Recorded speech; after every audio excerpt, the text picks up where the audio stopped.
we're inspired. Yeah.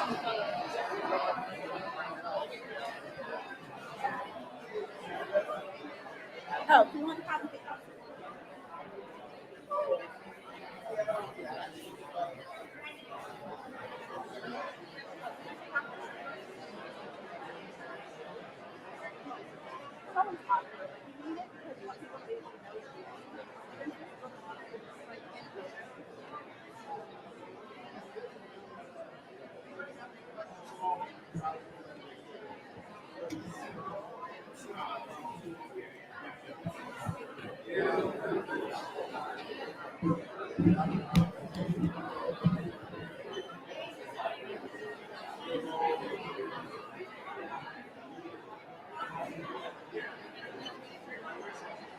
All right. I'm excited about today. Yeah. Well, I mean, I don't feel like people are talking about like the need for connection enough. So, yeah. Especially at like post-pandemic, I feel like things have just shifted dramatically. Yeah. So, looking forward to it.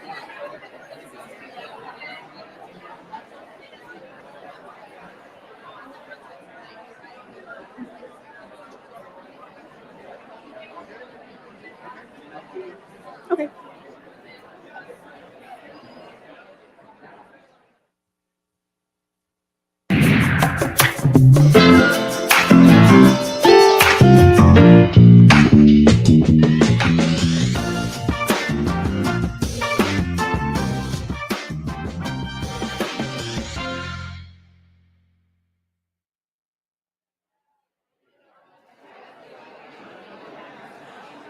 Good afternoon, everyone, and welcome to the Columbus Metropolitan Club, a nonprofit dedicated to bringing ideas and people together over community conversation.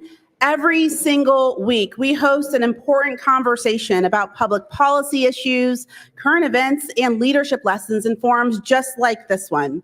Today's program, part of the CMC's long-running Optimal Health series, we're so honored to have presenting sponsors for this series, specifically the Ohio State University Wex Medical Center, Nationwide Children's Hospital, and Ohio Health. The presenting sponsor for today's forum and today's live stream is the Center for Human Kindness by the Columbus Foundation. Thank you so much to all of those wonderful organizations who are supporting human connection. We're also grateful to the National Church Residencies and the Ellis for their support, and we'd like to thank the Columbus Dispatch as well for their live stream. Today's forum, From Solitude to Solidarity, Healing Ohio's Loneliness Epidemic, is an incredible conversation. Human beings are wired for social connections. For evidence of this, just look around you. Look at this room of individuals who are gathering. For those who are gathering online, look at the individuals that you have an opportunity to connect with when you're in an office space or in your home. But last year, the Surgeon General declared loneliness and isolation, quote, a public health emergency. Loneliness can increase the risk of premature death to levels comparable to smoking 15 cigarettes a day. That's huge. Today, we're honored to host a discussion on the loneliness epidemic here in Ohio and its profound health implications, including strategies to build socially connected communities. We're thrilled to welcome today's panelists, Dr. Amy Acton, private practice in preventative medicine, Dr. Whitney Ragland-Bignall, for Honor Sleeves Associate Clinical Director of Nationwide Children's Hospital, Susan DeMichael, the CEO of National Church Residencies, and Dr. Megan Schaubing, Medical Director of Psychiatric Emergency Services for Ohio Health.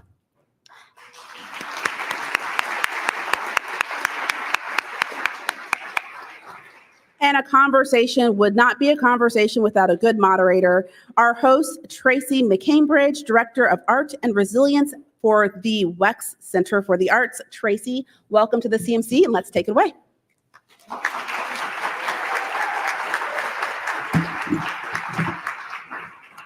Hi, everyone. I'm so thrilled to be here with you all today and to be here with our esteemed panelists. Social connection and feelings of belonging are truly drivers of health and well-being for all of us. Loneliness is a deceptively complex issue, and I'm sure at some point in your life you found yourself surrounded by people while still feeling alone for a whole host of reasons unique to you and your situation. For the purposes of today's conversation, and this is something that we discussed in advance, we would like to invite you to consider this nuanced social issue through an ecological lens. What does that mean? So when you consider this issue of loneliness, first we need to recognize that we are all interconnected at a whole variety of levels and through different channels. Loneliness is about relationships, not just having them, but the quality of them. And as individuals, we are continuously growing and evolving in our relationship to ourselves, but also the people around us.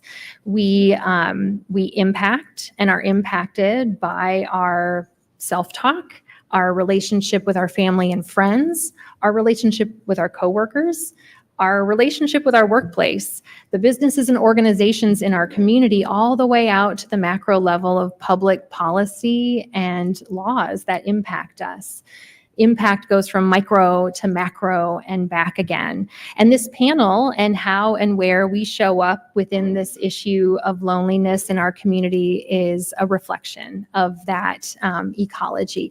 I'm here because I get to create super cool programs at the Wexner Center for the Arts with the core intention of supporting our participants' well-being while we dig into the arts and connect as a group and explore creativity in a variety of ways. The arts tap into our humanity and allow us to look critically at how we relate to others, ourselves, and the world around us.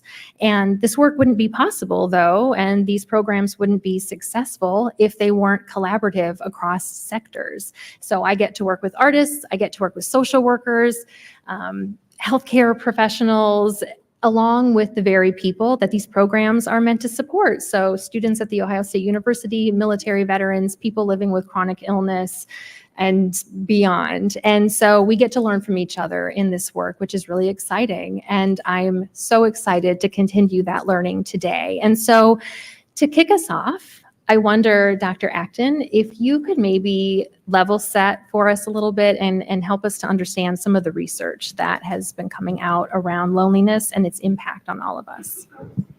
Thank you. Good afternoon, everyone. It's so wonderful to be back here at home and with this incredible panel. Another public health problem, right? You might not want to see me, but one of the things we know from the pandemic, there really has never been something that has so untethered us, unmoored us. It disrupted every supply chain. It affected every life, and nobody has gone through this unscathed. And that said, people think a lot about the polarization we're living in and the disruption. But my experience of the pandemic in the beginning and Ohioans was love was so much greater than the hate. I can't tell you enough. And I have the privilege of going around the country, going around the state, hearing story after story. And these are stories much more of connection and how we helped one another get through. And so to me, when the Surgeon General came out in 2003 with a Surgeon General's advisory on loneliness and isolation, that is what C. Everett Koop did back in my early days of my career, which was smoking. And we've done these for things like obesity and then addiction and the opiate epidemic. So to do it on something that felt like softer, and then when you dug in, it was beyond profound. This is over 20 years of data collection all across the world. So the trends we are seeing began much farther back. He says that loneliness is much more than, just a feeling. Loneliness is actually a natural response of our body, just like hunger and thirst. It's there for a reason. It's like putting your finger on the stove, you have a reflex, like pull off.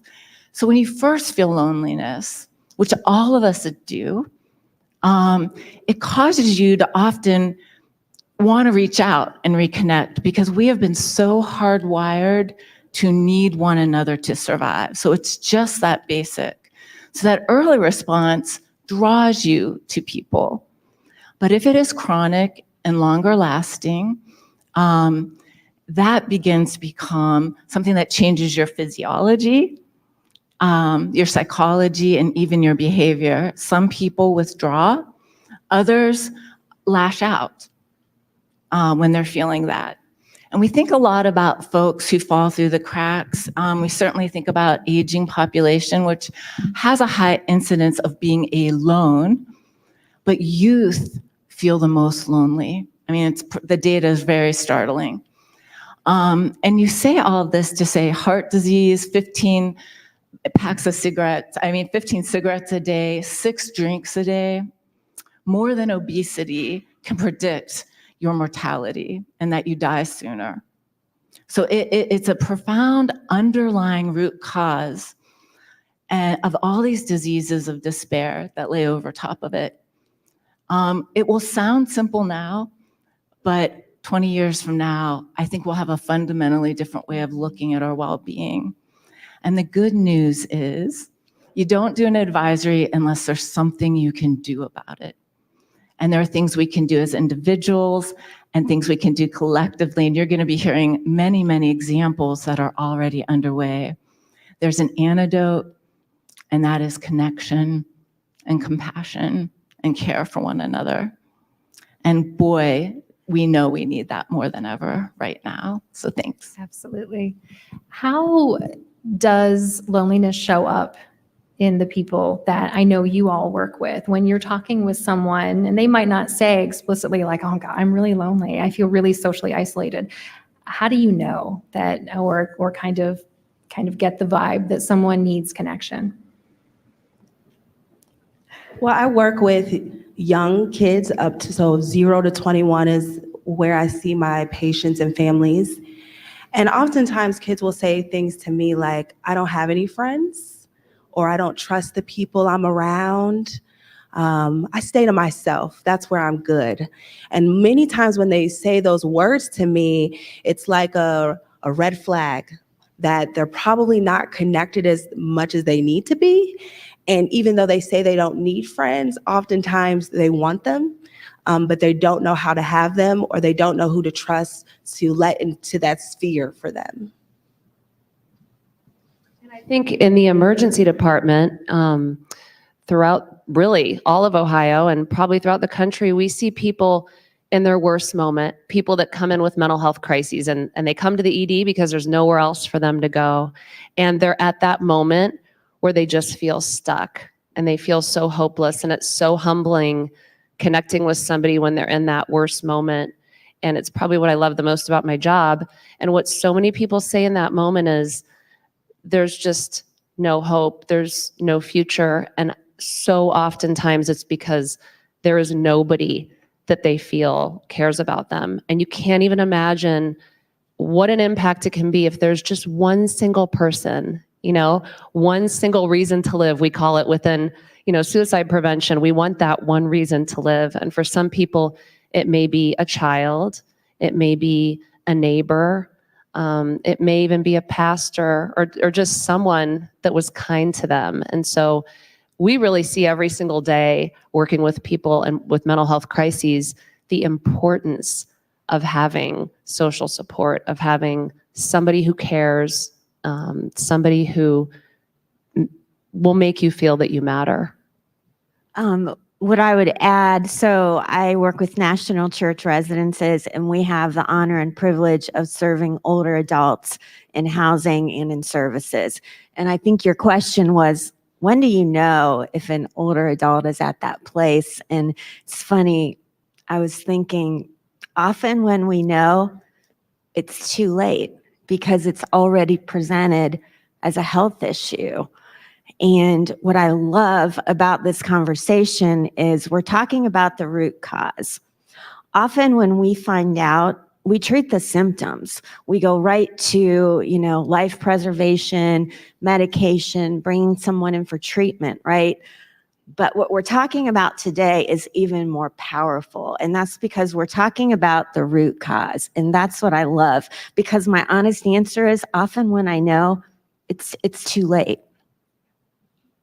And it's kind of a tricky thing. I know I tend to self-isolate, if I'm struggling at all, and a lot of us do. And research has actually shown that chronically lonely people can sometimes avoid social connection and social interactions. So can we unpack this a little bit? It's tricky. I mean, I know you were saying like I don't need friends. I don't like, there are a lot of self-talk things that happen that, talk us out of connecting with people because it feels scary. So can we kind of dig into that a little bit?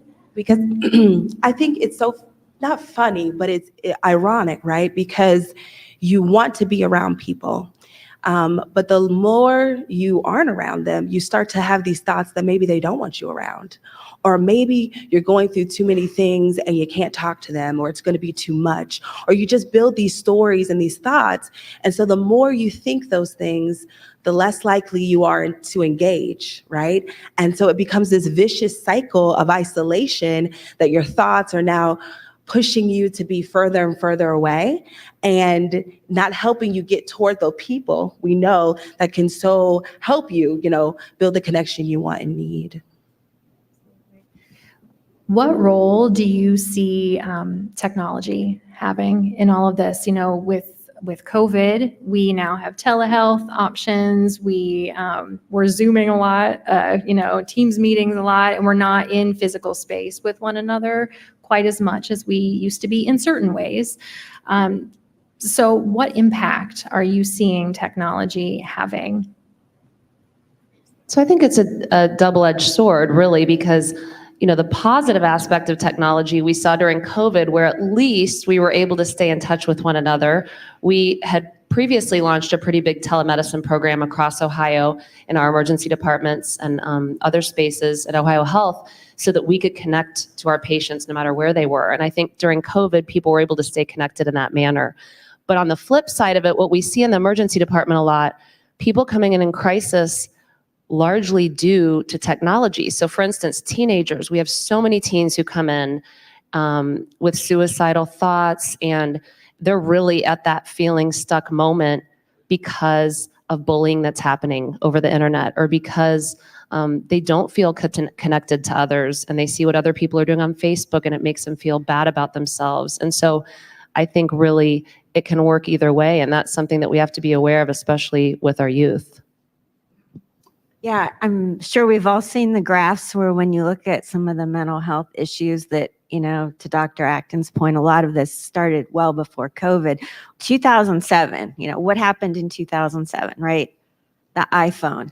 And when you look particularly at younger adults and teens, that's when a lot of, I think, we can pinpoint and say, well, this is when it started. And so I think it's easy as a society for us to say technology is the problem and stop there. But it has to be part of the solution.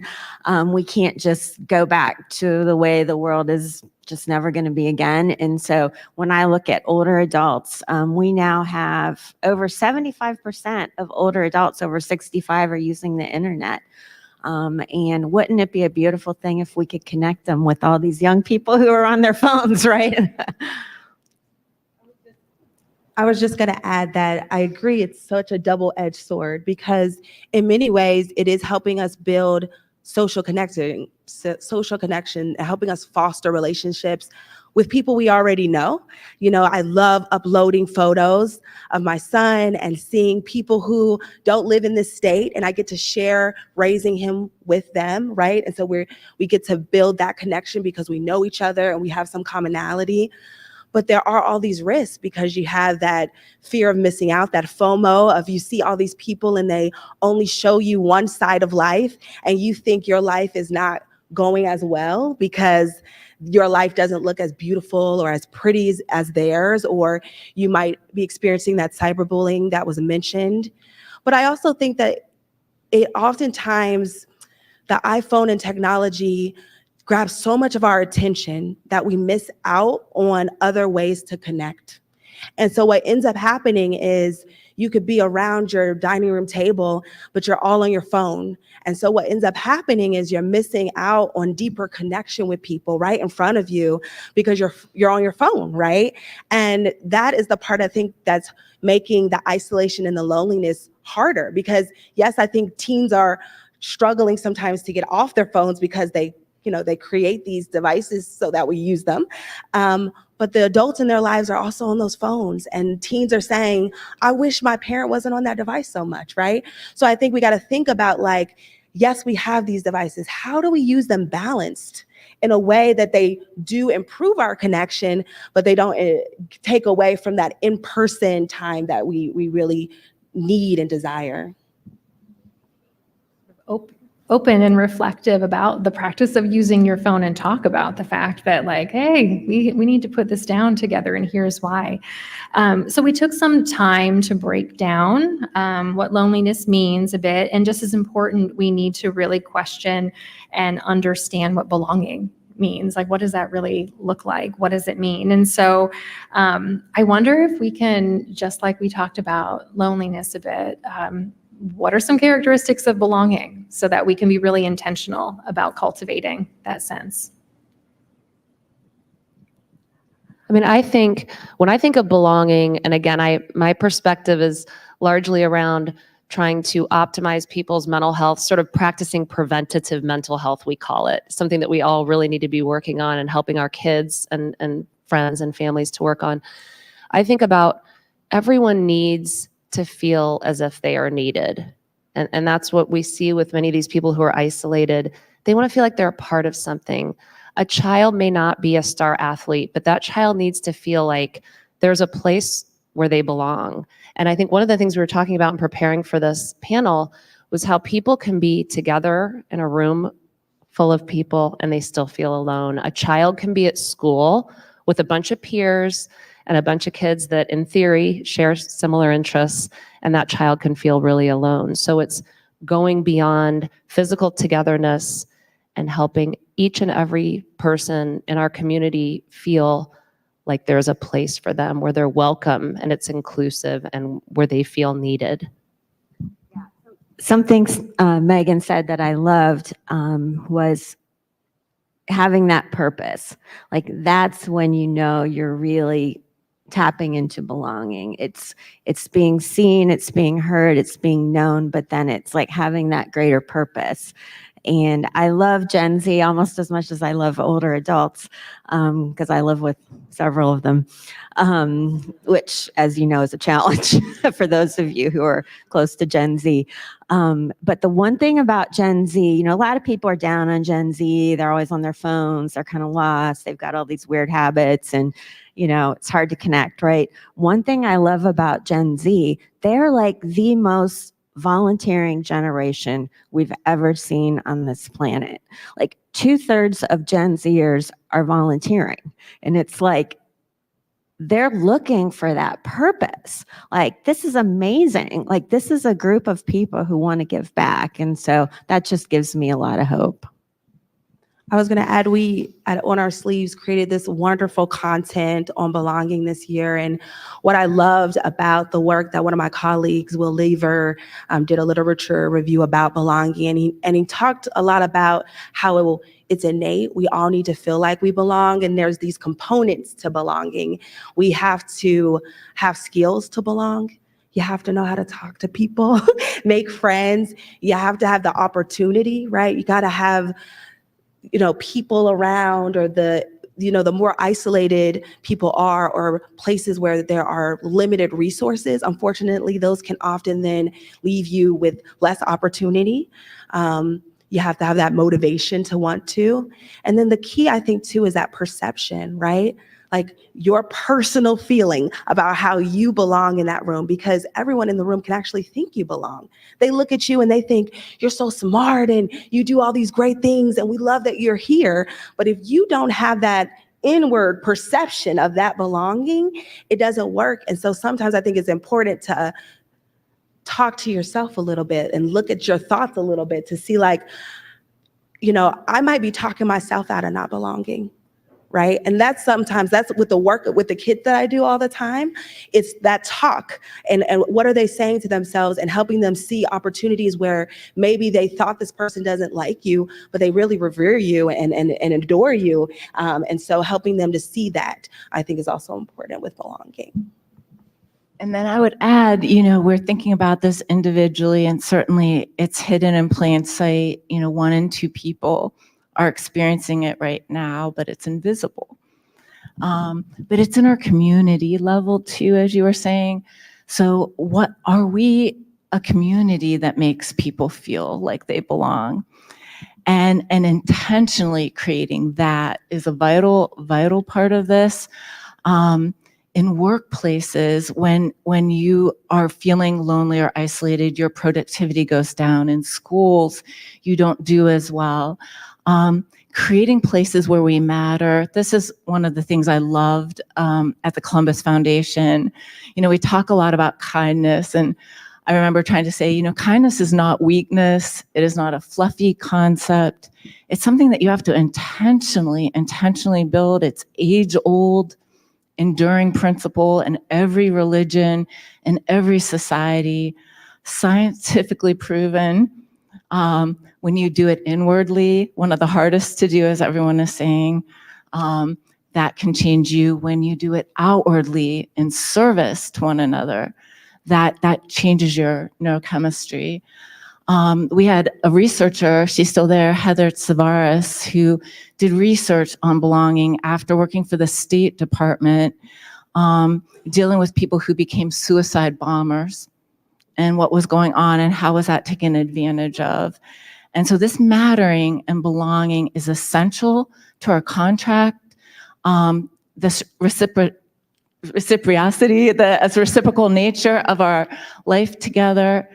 But what we're suffering from right now, worldwide and certainly in this country, where we're seeing one another as not a part of the same team, as not having the same value set that we all cherish, even though when you get with anyone individually, you find it again.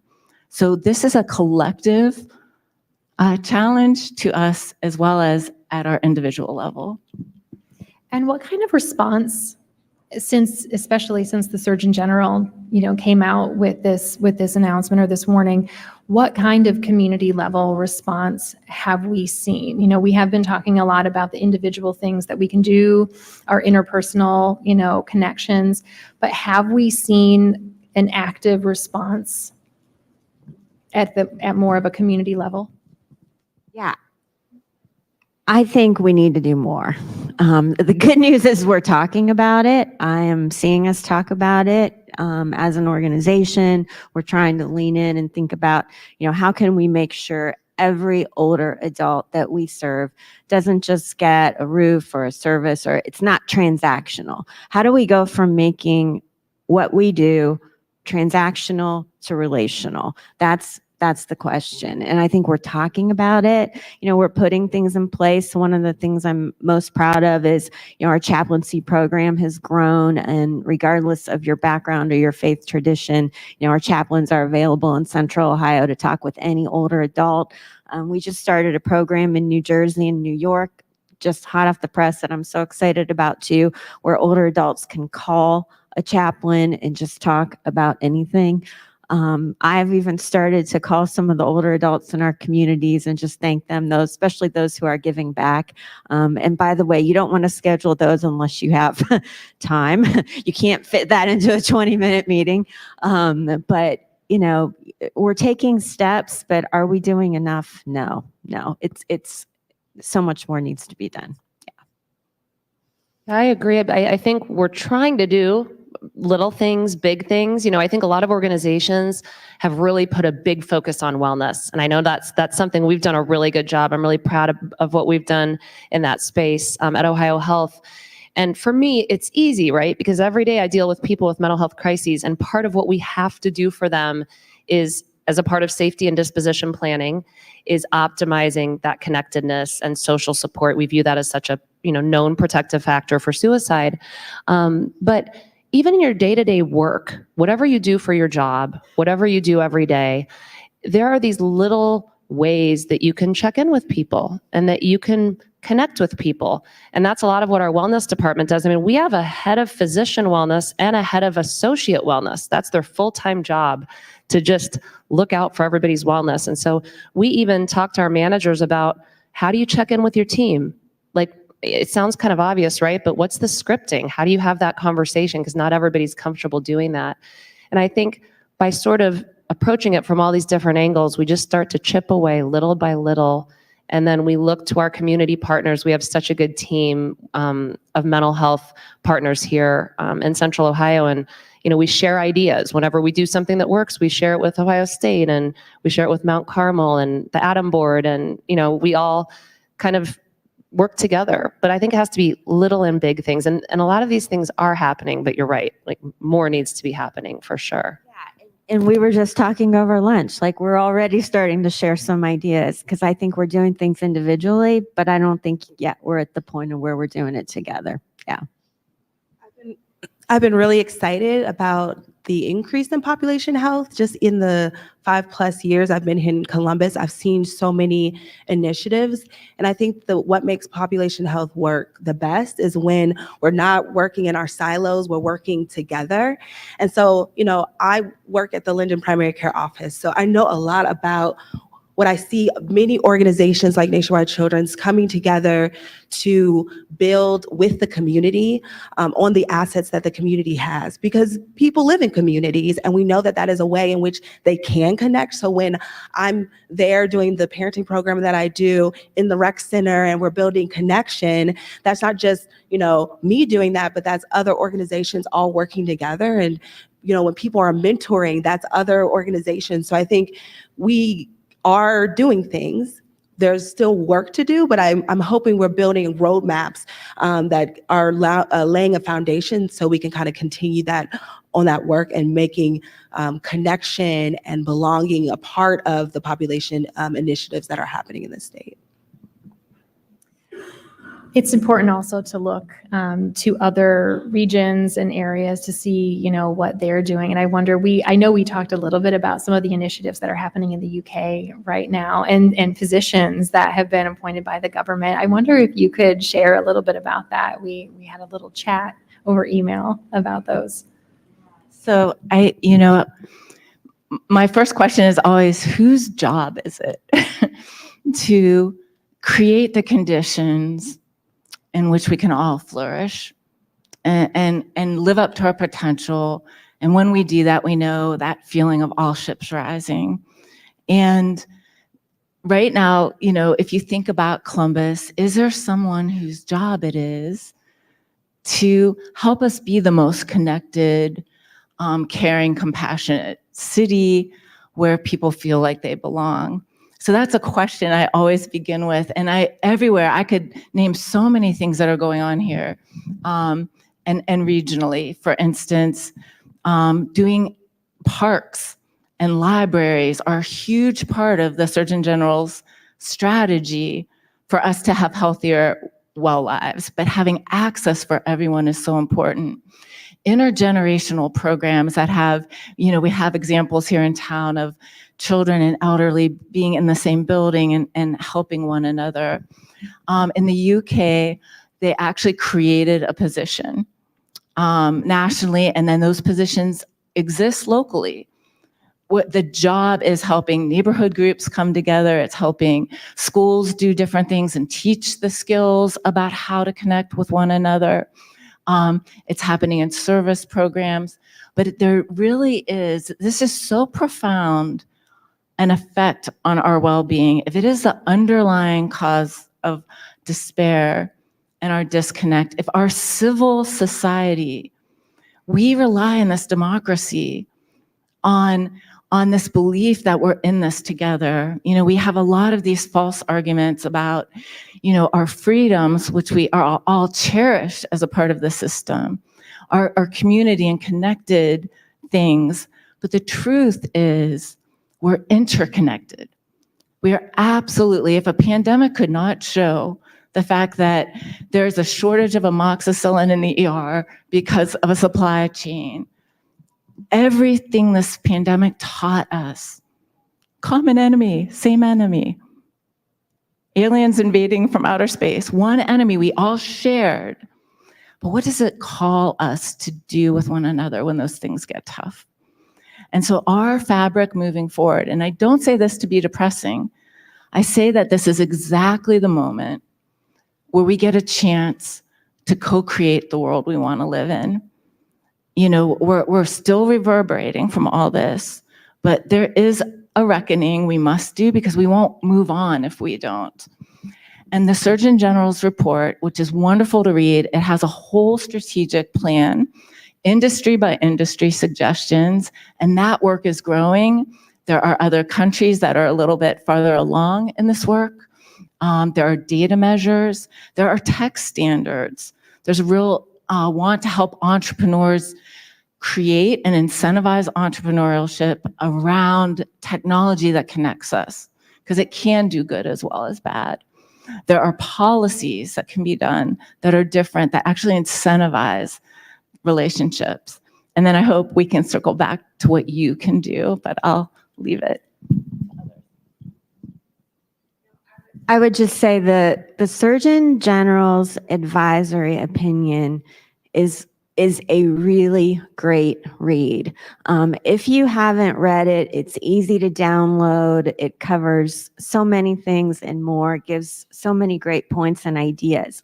I think, you know, sitting up here and talking about it, the thing that just flashed into my mind was, you know, I was a child of the 70s, and I remember when the Surgeon General gave the advisory on smoking. I don't know how many of you remember that, but I happened to have had a father who was a chain smoker. And, you know, as a child, I created these little signs, little warnings, and I would leave them by his pack of cigarettes, okay? And lo and behold, he did, you know, stop smoking later in life. He's since passed on. But we still laugh about that today. And I think, are we taking this advisory that seriously? I mean, have we really launched a campaign as families, as a community? You mentioned the Minister of Loneliness in the UK, you know, have we done that? I don't know that we have. I know I haven't. I haven't created signs in my teenagers' rooms, you know, saying, watch for signs of loneliness. Are you on your phone too long? But in all seriousness, I mean, I do think that we are at a moment here. And that advisory opinion, that was a big deal. Like, it really was. And so what's next? You know, that's what we're here talking about. It did take a long time to get there, you know, and the Surgeon General has a book out, Dr. Vivek Murthy. He has a book called Together, the healing power of connection in an otherwise lonely world. There is an On Being, for those of you who I'm a huge Krista Tippett fan. I think this is one of the most powerful interviews, On Being, a podcast with him where they really can talk what motivated this work and what he has seen traveling this country and hearing everyone's stories. So those are some tools to go learn more. So it's the CMC's long-standing tradition to take audience questions. So we'll move to questions from our live stream and in-person audience in just a few moments. And if you have questions, please make your way over to the microphone in the back now. And if you're watching online, please type your questions into the chat. But before we take audience questions, I have one more question for you all. So we talked about sort of a call for action, right? You know, we talked about, you know, at the community level, things are slowly starting to happen. But, you know, what is your call to action for our audience today? What would you like everyone to, you know, walk away ready to do or ready to think about, ready to connect over? Never, ever underestimate the importance, the impact of a kind word, of just reaching out to somebody at some point in your day. I would just challenge you. You never know what people are struggling with, and you have no idea how many people have told me when I said, you've had these bad thoughts about wanting to die most of your life. What's kept you alive, or what kept you from doing this act yesterday? And they'll say, well, I talked to this officer, one of your protective services officers, who just kind of made me feel heard and made me feel like somebody cared and helped me to kind of see things in a different perspective. So a kind word, a human connection, a conversation, it doesn't have to be anything major. It can just, check in with somebody, see how their day was, ask them a question about something, especially if you see a warning sign that somebody might be struggling. Just know that you can make a huge difference.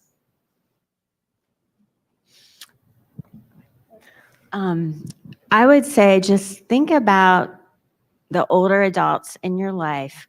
And when you think about them as part of the solution.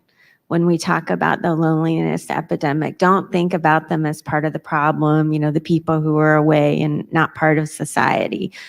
Because as I just get to know and love and care for more older adults, I just see how they are such part of the solution. They're wise. They want to give back. I think there's something between, I love that we're bookends here. She's at Children's Hospital. I'm at National Church Residences.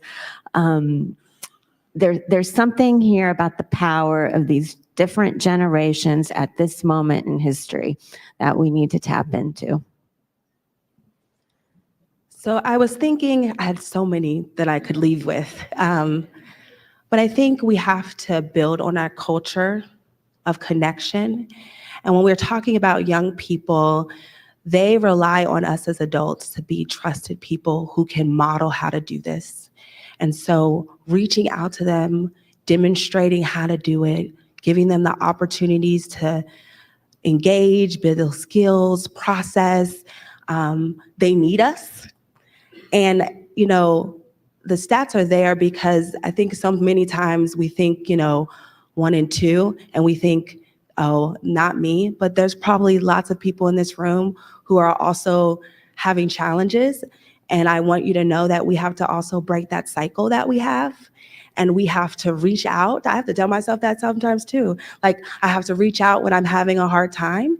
And we have to encourage our kids to do the same and model those things, because that's going to help us the more isolated we are, we can't connect, right? And so we have to figure out ways to break that cycle. Thank you. I had a breakfast this morning with Franklin County Children's Services, where they were graduating kids out of the system, sharing the story of my childhood, having a sort of rough time growing up. And I often think about the people. There are people who would look the other way when they see something that's uncomfortable, it's hard. They didn't want their kids to play. And then I think about people who didn't, people who saw and did something. So at that very basic level, I just was reminded of it again today. That's the stuff that saves lives and gives you hope and lets you know you matter when you might otherwise fall through the cracks. Individually, the Surgeon General talks a lot about if you could take 15 minutes each day, not just with your family, but somebody somewhere in your network from your life, to just reach out to them, and whether it's virtually, whether it's better yet talking, and reach out to someone, make that sort of something you consciously do for your centeredness and well-being. And then when you're interacting, really looking, really trying not to be distracted. Like, for that 15 minutes, just very much be there. And that's so incredibly powerful. Just a little bit of these things will go a long way when you start to notice something changing, even in yourself and your sense of the world we're living in right now. Larger than that, obviously, service of any kind, getting involved and participating in reweaving our fabric, whether it's in your workplace, in your school, if you are involved in civic life or in nonprofit life, we can't wait. I learned this during the pandemic. There is no cavalry coming other than us. And it begins with us realizing that we have to co-create this world that we want to be a part of. And then at the larger level, obviously, this will sound kind of, before I do larger, counterintuitive. One last thing from the Surgeon General is solitude, which is different than loneliness. But we actually all, for our well-being, need space to be intentional and reflect on things. And maybe for you, it's listening to music. Maybe for somebody else, it's meditation. It's a spiritual thing. But you need space to remember what our values are. What values are you living? Because we think about success as boxes we check off and ladders we climb, or money and power. And having, as a physician, and I'm sure you share this, been bedside as people are still learning and still changing in those last moments of life. And we all know that the answer was relationships. That is the thing that mattered most to them. And these values we hold dear, whether it be the way we can trust one another, care for one another, be compassionate. We want to live in a world, the one we teach in like the Mr. Rogers and the Sesame Streets to our kids, and then somehow we have to grow up and not be that. It is, in a strange way, amazingly simple.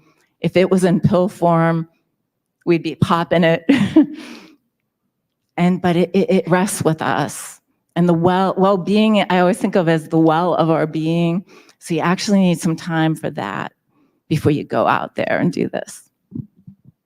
Thank you. All right, so now Doug Buchanan with the CMC is curating questions from our live stream audience. Tracy, thank you very much. Thank you very much. Oh, go ahead. For those of you with us here in person, again, join Doug over at the microphone if you have questions. Thank you. And thank you to today's panelists. This is a great conversation. We're getting a lot of questions online, even more than we typically do. Please do come join us here at the microphone if you have a question. Keep in mind, great questions at CMC have two things in common. They take less than 30 seconds to ask, and they do end with a question mark. Here's one from Carol Looper that checks both those boxes. Carol Looper asks, widowhood is a cause of loneliness. Are there specific coping mechanisms?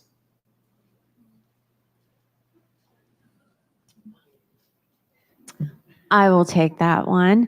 I would say being part of a community. If we look at, the number one factor in longevity study out of Harvard that's now running 80 years, it's, to Dr. Acton's point, it's relationships. That's the number one factor. And so losing that relationship is profound. It's hard. What we've seen time and time again, the more you can surround yourself with community, communities is really the thing that will help. I would just add, Carol, we still miss Fred. So just want to say, he's still with us. Thank you for this great panel. My name is Eric Davies. My question, I'll start off with a question and then end with a question. Make CMC very happy here. But is emotional connection, like deeper emotional connection and vulnerability, a part of ending loneliness and getting past loneliness? And I ask this too because as a male and men, we are socialized not to connect emotionally and deeply and to not be vulnerable. And it's a cultural and social issue that leads to a lot of loneliness, I believe, and a lot of anger and a lot of rage, actually, among men in our society. And so is true, deep emotional connection necessary? And if so, how do we begin to shift this paradigm for everyone, but particularly men who I think really struggle with this? So I asked this panel of women. Thank you. The Surgeon General really talks about, we have these two drives, and we went, in working on kindness at the Columbus Foundation, again, people want to see this thing as fluffy, but we talked a lot about love and hate. During the pandemic, there was the mom who did the act on love, not hate signs that went around. And so we talk about this during the pandemic, act on love, not hate, kindness, not fear. Now, love and fear are two things, drives that we have in us to this connect, but also fear, we're wired to survive, so fear plays a role. And fear often manifests in things like despair, but also anxiety, that sort of reaction, and also rage. And I think in feeling separate, sometimes those are actually more compelling emotions to give into, that they feel stronger. Kurt Vonnegut in his books would talk about, hate is just so, it gets more airtime. It's just so compelling, to give into that. And certainly we have a lot of folks suffering. If 1 in 2 people right now have measurable levels, like past that initial level I was talking about, it's pretty profound. And then if we have a world around us, quite honestly, again, bad actors taking advantage of that, or if it's more, it sells more media, but literally, quite literally, people who gain by creating separation. It makes for a very vulnerable population. And that said, all of us, with very, very few exceptions of people suffering from, we would talk about, it's very, very rare that someone doesn't have that capacity innately in them and a longing for that. Interesting that you bring up men in particular. We know for a fact that men are less likely to reach out and get help if they're struggling with mental health problems like depression and anxiety. And so I think you're really onto something. How do we start to chip away at that? Well, I think if we look bigger picture, we've really started to chip away at the mental health stigma. Think about how much we're talking about mental health now. I mean, this younger generation, they love talking about going to a therapist, and they are all about it. They are all about, like, I'm missing my whole tour because I have to work on my mental health. I mean, it's really remarkable. I think we have to start to do the same thing specifically around men's mental health. And, I think on the smaller scale, the everyday scale, that's reaching out to male friends that you have and getting groups together, whether it's, doing activities or, I don't know, poker or playing a sport or, going for a run, whatever it may be. But also having conversations with our young men about, how do you feel? It's okay if you're not feeling great. It's good to reach out and get help. And if you older men and middle-aged men, set a good example, then that shows the younger men it's okay to have these issues, and it's the right thing to do to reach out and get help. Okay, it's okay for this to be fun. It doesn't mean, this, one project in Indianapolis goes around and doesn't ask older folks what they need. They say, what are you joyful about? Like they actually lead with, what are you excited about, as a way to connect. So don't think it's about, our suffering. It's being with. A lot of times you can't fix things in life. I mean, right? You can't cure, but you can be a part of healing by being with and holding space. And so whatever that space is, if it is the eclipse that held space for all of us, and we felt that feeling again, whether it's a sports thing, whatever it is, lean into that being with. And it's okay, I just want to add, this is for introverts and extroverts, rich and poor. This knows no boundaries. Being an introvert is the thing. Again, solitude is something that is healthy. It is the feeling of loneliness is a painful, despairing feeling, and there's a difference. Hi, I'm Casey Goldstein. I own All Paws Retreat, which is a dog daycare and boarding facility in town. So naturally, I deal with a lot of people that love animals, and animals is a very easy way for us to connect. So can you speak to any research on the benefits of dogs or having animals within people's lives and how that helps with belongingness? I was just taking part in a book with the dean of our vet school, and his dream is that Columbus could be this pet-centric city. So you imagine, pets are so healing. There's tons of science on the profound impact on health, especially elderly having a pet. We know about care animals. one of the things that most moved me in Columbus was a documentary on our homeless population. A lot of people won't go into shelter because they won't leave the animal behind.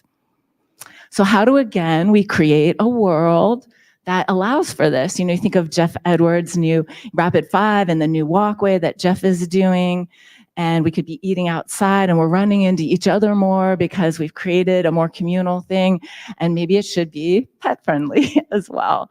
And so these are all parts of connection for a lot of people, especially people who have had trauma. Animals, for kids, they can talk, right? The animal just looks and isn't always there for you.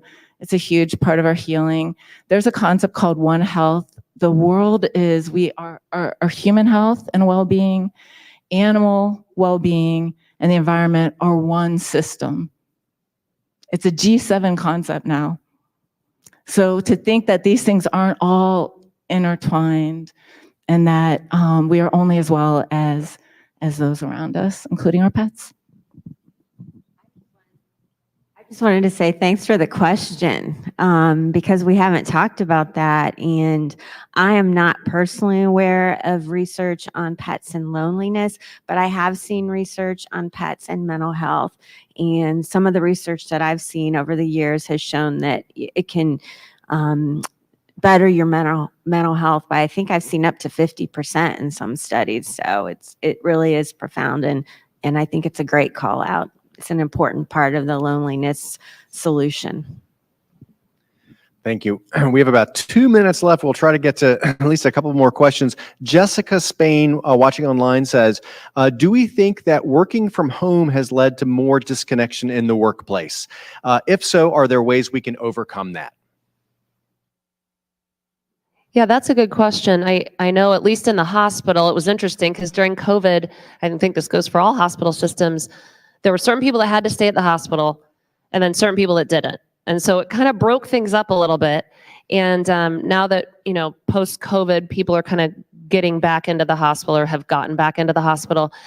One of the things I've found, since some people have shifted to hybrid or they've shifted to working from home, is trying to make sort of an effort, a very deliberate effort to get everybody together in person, whether it be weekly. I just had somebody in the emergency department the other day who was looking forward to this meeting with her coworkers that only happened on a Wednesday. I think it was a happy hour type thing, but make it whatever you want to make it. But I think it is really important to have that in-person connection. And I definitely have seen people who have become socially isolated because they work from home. And if they aren't making that active effort to connect in person with their colleagues and with other people, it can be very isolating. So everyone, I wish we had more time, but I'm getting the wrap-up signal. So we're going to turn it over to Sophia for concluding remarks. Thank you. Wow. It's so hard when we have to end our conversations. That part of me feels so sad because I feel like we're just getting ramped up. What an incredible topic today. And I just want to call out for those who are experiencing extreme bouts of loneliness or a mental health crisis, you can certainly call or text 988, the National Suicide Crisis Lifeline. Dr. Amy Acton, you mentioned that this is a chance for us to create the world where we all want to live in. And it begins with us. And I think that for those who are members of the CMC who have joined our conversations either in person or online, that it's easy to hear this information and think, oh, well, this is something that Gen Z is dealing with. This is something that impacts the silent generation, and perhaps not you personally. But as Dr. Whitney Ragnall Bignall, I want to make sure I'm pronouncing that last name correctly, it requires us, you and I, in this room, those who are connecting with us online, to build up the skills, the motivation, and perception to create the world that we want to live in. I wake up every single day with so much joy, because every day the CMC gets to bring people together to center around our mission, which is connecting community, connecting people and ideas every single week. And it is up to us to weave together the world where we all belong. So with that, I want to thank The Ohio State University, Nationwide Children's Hospital, and Ohio Health. I want to thank the Center for Human Kindness at the Columbus Foundation and National Church Residencies for supporting today's conversation. Can we give them one more round of applause?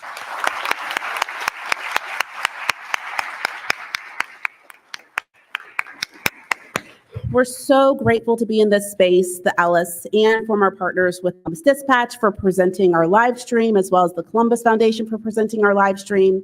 I'd also want to give one big round of applause to our panelists, Dr. Amy Acton, Dr. Whitney Ragnall-Bignall, Susan DeMichael, Dr. Megan Schaubing, and to our host, Tracy McCambridge. Thank you all for a wonderful conversation. Let's give them another round of applause.